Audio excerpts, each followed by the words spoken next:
Good morning, Doc. Good morning, classmates. My topic this morning is about the Code of Ethics of the Development Bank of the Philippines. Declaration of Principles.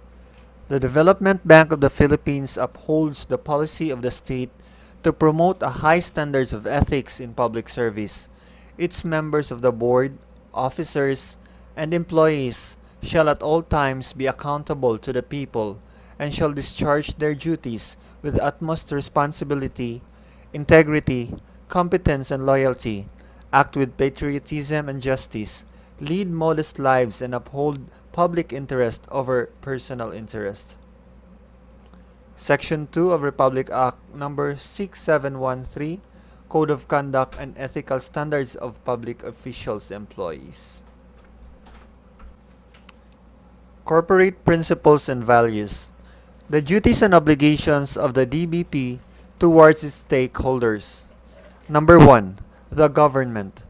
Fulfill the special obligation that the bank has contracted with the Philippine government and an unequivocal support to the government's goal of total growth and development consistent with the bank's fiduciary duties towards its depositors, funders, and stakeholders. Number 2. To the depositors. Provide high quality, reliable service through excellent customer relations and offer the most appropriate product to each depositor. Number 3. To funders. Acknowledge the fiduciary nature of the funds entrusted by its funders by administering these resources in a manner befitting their trust in respecting the lending conditions established. Number 4. To investors. Provide them with competitive investment alternatives and complete information relative thereto that judiciously balances risk and returns. To borrowers, provide service with the highest professional standards through an efficient system of loan processing, project management, and servicing, taking into account the complexity of the transaction.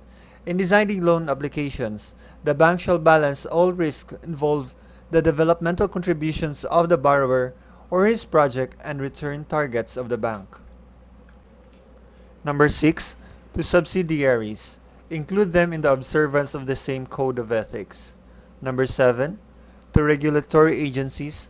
Provide timely and accurate reports on its operations and disclose to the appropriate regulatory agencies and bodies all relevant information as required by law. Number 8. To officials and employees. Enhance the quality of life of its officers and employees by providing a competitive compensation package according to the DBP Charter.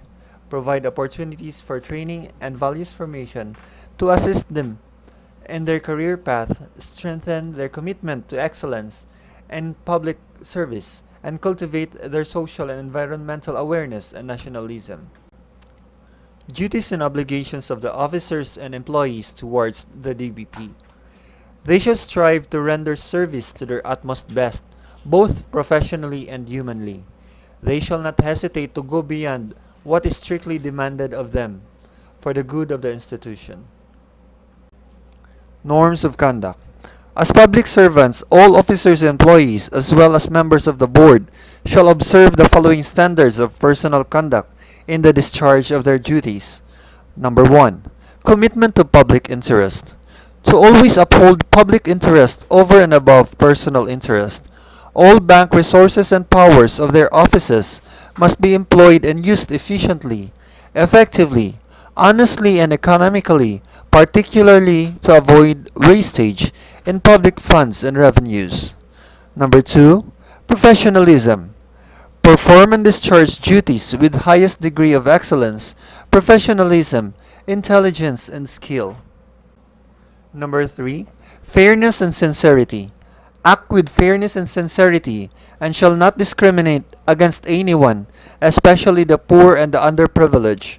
Respect at all times the rights of others and shall refrain from doing acts contrary to law, good morals, good customs, public policy, public order, public safety, and public interests. Number 4. Political neutrality. Provide service to everyone without unfair discrimination and regardless of the party affiliation or preference. Number 5. Responsiveness to the public. Extend prompt, courteous, and adequate service to the public, unless otherwise provided by law or when required by public interest. Employees shall provide information of the bank policies and procedure in clear and understandable language. Ensure openness of information, public consultations and hearings wherever appropriate. Encourage suggestions.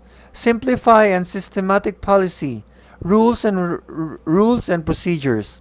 Avoid red tape and develop an understanding and appreciation of the socio-economic conditions prevailing in the country, especially in the depressed rural and urban areas. Number 6. Nationalism and patriotism. Be loyal to the Republic and to the Filipino people. Promote the use of locally produced goods, resources, and technology, and encourage appreciation of and pride of country and people. Number 7. Commitment to democracy. Commit to the democratic way of life and values. Maintain the principle of public accountability and manifest by deeds the supremacy of civilian authority over the military. Uphold at all times the Constitution and put loyalty to country above loyalty to persons or party. Number 8. Simple living. Lead modest lives appropriate to their positions and income. They shall not indulge in extravagant and ostentatious display of wealth in any form. Prohibited acts and transactions. In addition to the acts and omissions prescribed under existing laws, the following acts and transactions shall constitute prohibited acts and transactions of the officers and employees. Number 1. Prohibited acts. Letter A. Acceptance or solicitation of gifts, donations, or loans without the bank's prior approval.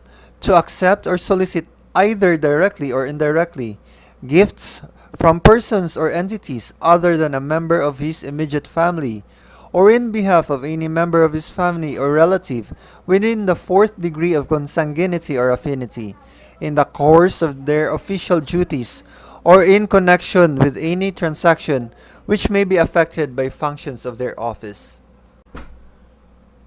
A gift includes any type of gratuity, favor, service, discount, or price concession, loan, legacy, fee, compensation, cash, securities, real property, or anything of monetary value. As to gifts or grants from foreign government or agencies, the following may be allowed. Number 1. A gift of nominal value tendered and received as a souvenir or mark of courtesy. 2. A scholarship or fellowship grant or medical treatment. 3. Travel grants or expenses for travel taking place entirely outside of the Philippines, of more than nominal value if such acceptance is appropriate or consistent with the interests of the Philippines and permitted by the chairman of the president of the bank. Letter B. Outside activities or employment. Employees are encouraged to participate in social activities with those with whom the bank maintains business relationships and participating occasionally in such activities that will not violate this code so long as they are reasonable and customary types of social activities in business context. However, one is prohibited to: Number 1. Solicit for himself or any other person anything of value from anyone in return for any business, service, or confidential information of the bank or its customers. Number 2.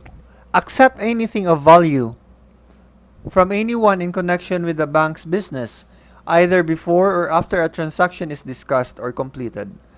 The bank likewise supports an employee's participation in environmental, civil, and charitable activities, so long as such participation does not encroach on the time and attention that one is expected to devote to his duties to the bank. Unless previously approved by the banks or the board, the employee must conduct such activities in a manner that does not involve the bank or its assets, or create an appearance of the bank's involvement or endorsement. As public servants, all officers and employees are prohibited from accepting outside employment without bank's prior approval and clearance from the Civil Service Commission. Letter C.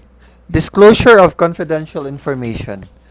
Except as required by law or upon order of a court of competent jurisdiction or the express order of the President of the Philippines or written permission of the client, no officer or employee of the bank shall reveal to nor allowed to be examined, inquired, or looked into by any third person, government official, bureau, or office in any information relative to the details of individual accounts or specific banking transactions, provided that in respect to deposits or whatever nature, the provisions of existing law shall apply.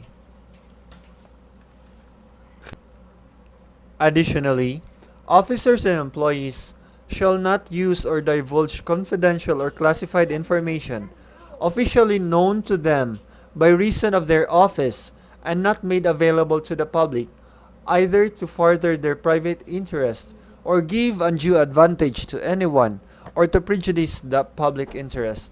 Confidential and classified information, as used in this context, pertain to, but not limited to, the internal operations of the bank, its customers, depositors, suppliers, competitors, and other employees' accounts, except where disclosure is approved by the bank or otherwise legally mandated by Republic Act 1405 or the Law on Secrecy of Bank Deposits and Republic Act 9194 or Anti-Money Laundering Act of 2001. Conflict of interest.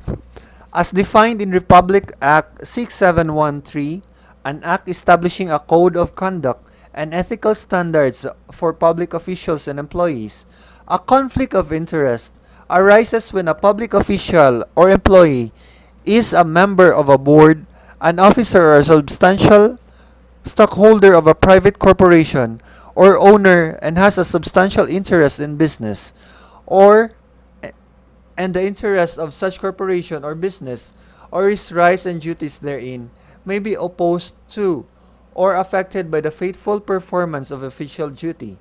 Such situation occurs when an individual's private interest interferes in any way with the interest of the bank.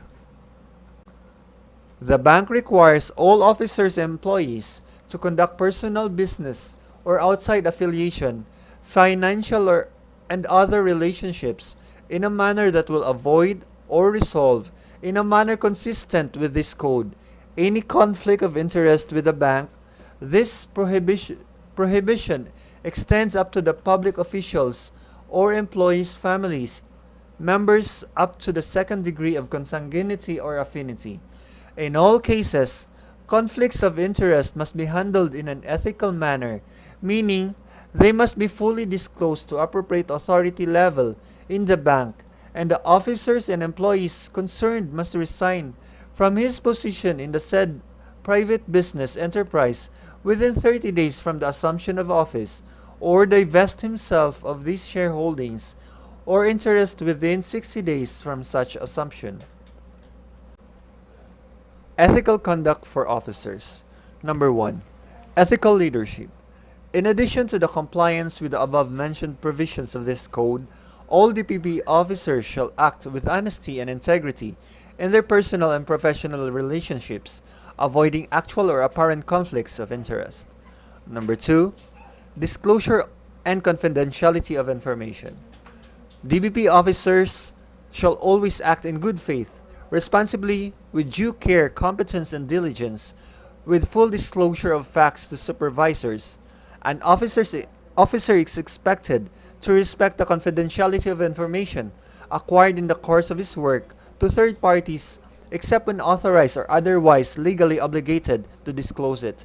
Confidential information acquired in the course of his work must never be used for personal advantage nor to prejudice the public interest. Number 3. Delegation of responsibility and interaction with staff. Bank officers must exercise due care to ensure that any delegation of responsibility to his or her staff is reasonable and appropriate in scope and includes appropriate and continuous monitoring. Officers are prohibited from borrowing money or properties of value and or obtain personal favors from his or her staff that may result to negative influence in their decisions or judgment. Number 4, internal control and compliance. Bank officers should support the existence of an effective internal control environment and acknowledge that he is responsible and accountable for adherence of this code of ethics. Thus, they shall be role models in the strict compliance of the ethical standards provided in this code. Grounds for administrative disciplinary action. Investigations for violation of this code shall be as follows. Number 1. Investigation of violation of this code by members of the board shall be conducted by the governance committee and submit its report and recommendation to the board without prejudice to criminal and civil liabilities prescribed under the existing laws. Number 2. Investigation and imposition of penalties for violation of provisions of this code by officers and employees shall be in accordance with the uniform guidelines in handling administrative cases. And that concludes my report. Thank you very much everyone for listening, and good morning.